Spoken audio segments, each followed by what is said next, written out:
Hola de nuevo, mi nombre es Cindy Ramírez y hoy vamos a estudiar el tercer capítulo de Primera de Corintios. Si no lo has hecho, me ayudarías muchísimo suscribiéndote al canal y dándole like a los videos. En estos primeros tres capítulos, Pablo llamó a los corintios niños en cuanto a la vida cristiana porque aún no eran espiritualmente saludables y maduros. La prueba de ello era que se peleaban entre sí como niños y permitían que las divisiones los distrajeran.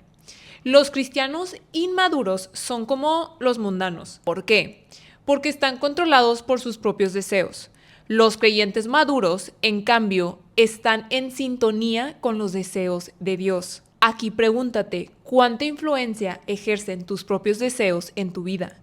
Estar controlado por tus propios deseos impedirá tu crecimiento espiritual. Tu meta deberá ser permitir que los deseos de Dios lleguen a ser los tuyos. En el versículo 6 Pablo dice, yo planté la semilla en sus corazones y Apolo la regó, pero fue Dios quien la hizo crecer. Aquí se estaban peleando por ver quién era el maestro más importante. Y como dice aquí Pablo, él plantó la semilla de la buena noticia en el corazón de la gente.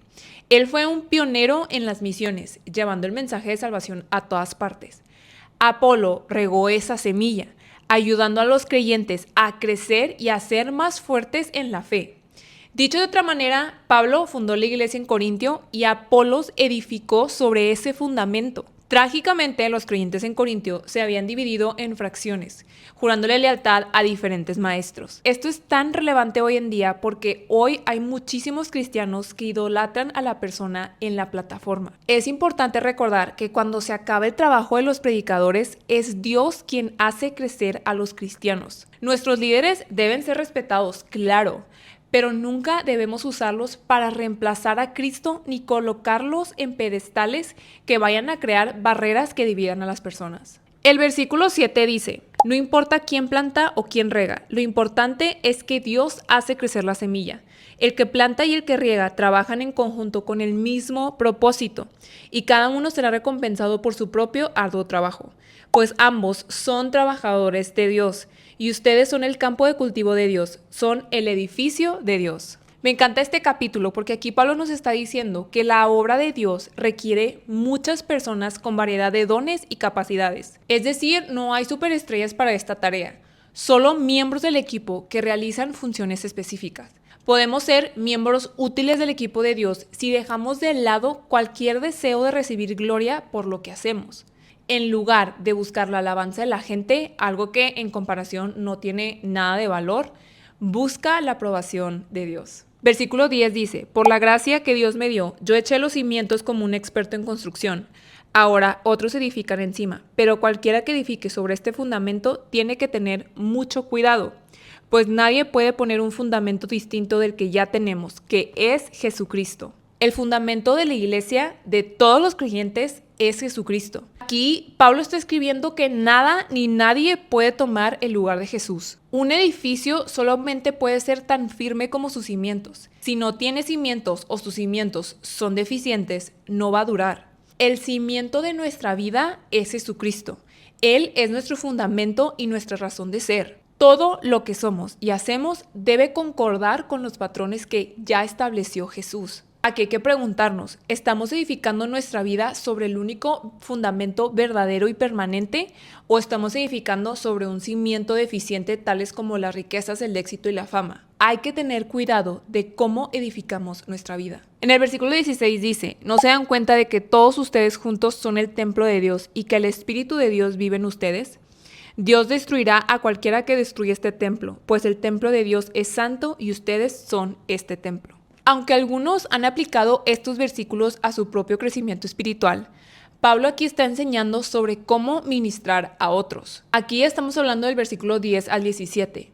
¿Qué estamos haciendo para edificar a otros? ¿Y estamos edificando sobre Cristo como fundamento? Esto es importante porque los corintios podían edificar su iglesia con una enseñanza eterna y duradera o con la sabiduría humana y pasajera. Las palabras de Pablo desafían nuestros métodos de discipulado. ¿Por qué? Porque nos podemos preguntar, ¿hacemos que otros se apoyen en nosotros o en Cristo como el fundamento de su fe? ¿Usamos nuestras capacidades y dones espirituales para edificar a otros o para hacer a esas personas depender de nosotros? ¿Estamos utilizando enseñanzas basadas en la Biblia o solamente adaptaciones de sabiduría mundana? Es importante preguntarnos esto porque la destrucción segura de un edificio se puede causar de dos maneras. Número 1, dañando sus cimientos, y número 2, construyendo sobre los edificios con materiales de mala calidad. La iglesia debe ser edificada, como ya dije, sobre Cristo y no sobre algún otro principio o persona.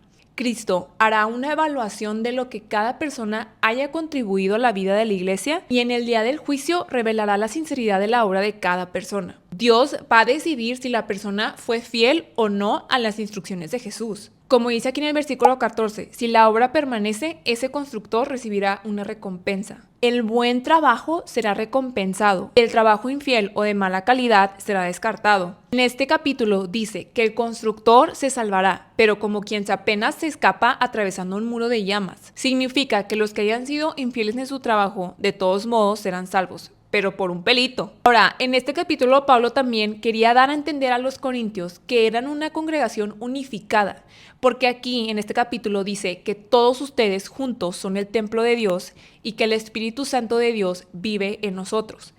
Ellos debían darse cuenta de que no eran un conjunto de intereses en competencia o de personas independientes. No sé si se acuerdan, pero en Juan 17, Jesús pide que los creyentes sean unificados en Dios.